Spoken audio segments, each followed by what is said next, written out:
many of us get stuck indoors quite a bit sometimes. For me, it's usually during the Dubai summers. The heat is just excruciating, so I try to avoid it. But for others across the world, it can be colder weather, rainy weather, or maybe you're just feeling under the weather. Anybody remember COVID when nobody could leave their house? Well, the good news is your creative journey doesn't have to stop.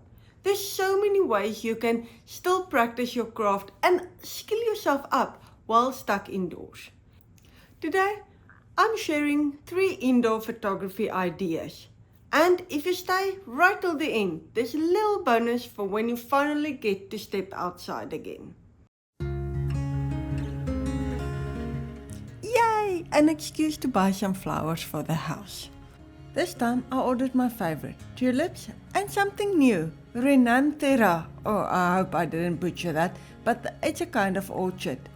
Not just something to brighten the house, but because I had 2 photography challenges to tick off, and I wanted to see what would happen if I used the same subject in 2 completely different styles.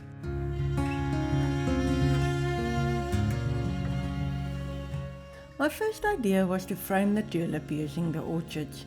The result, not my favorite. So I went hunting for inspiration and stumbled upon Robert Mapplethorpe's flower photographs.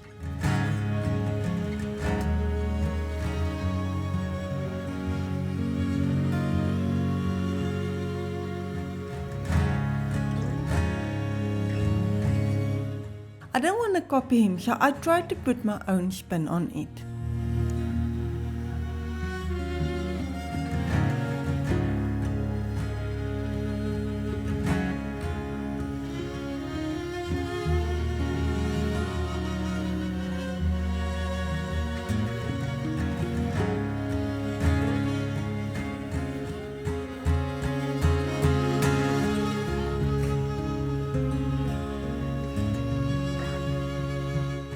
For the second idea, I wanted something softer, more romantic. I've always loved the vibe of Impressionist art, especially Monet's work, so I decided to use that as inspiration. The method was simple. An ND filter, long exposure, I think around 8 seconds, and then just slowly turning the flowers while the shutter was open.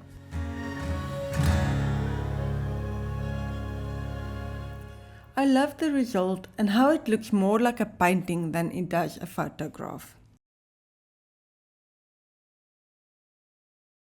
For my something new challenge, I baked biscotti with my dad for the first time.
Geez, that's a lot of work for one weekly photo. And while the biscotti and the photo turned out fine, the memories were so much better.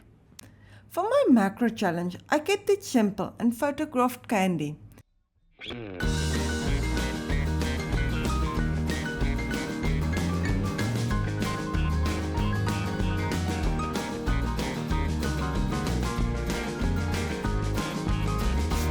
With macro, it's all about good light and showing off texture. And the best part? Eating them when you're all done. So, whether it's baking, cooking, styling, or just a sweet treat, food makes a perfect subject to experiment with indoors. When Natasha's brought home this candle holder as a Christmas gift from work. I honestly thought, oh great, more clutter. But for this week's color temperature challenge, I finally found a use for it. It looks like a chunk of ice, but how did it become this photo? A bit of water, some lighter fluid and an RGB light.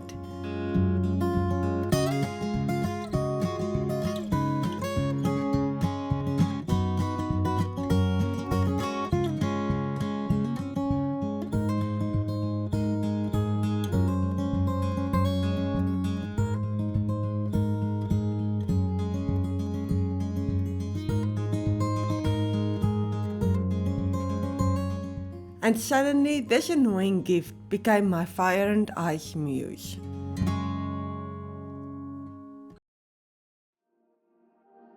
After a few weeks of shooting indoors, it felt good to finally step outside again. In KwaZulu-Natal on the coast of South Africa, I joined my uncle while he was fishing.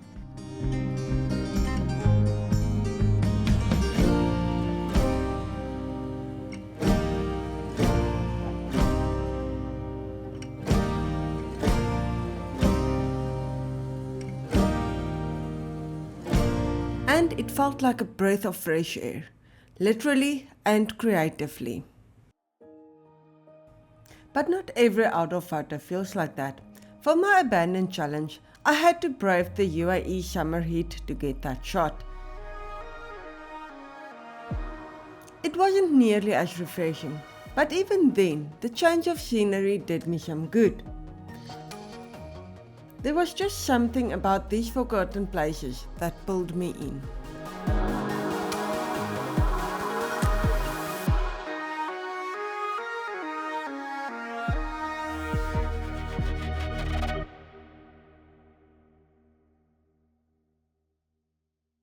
Tinkering with this at home is actually so much fun, and I feel like a kid again, playing around and secretly learning a new skill.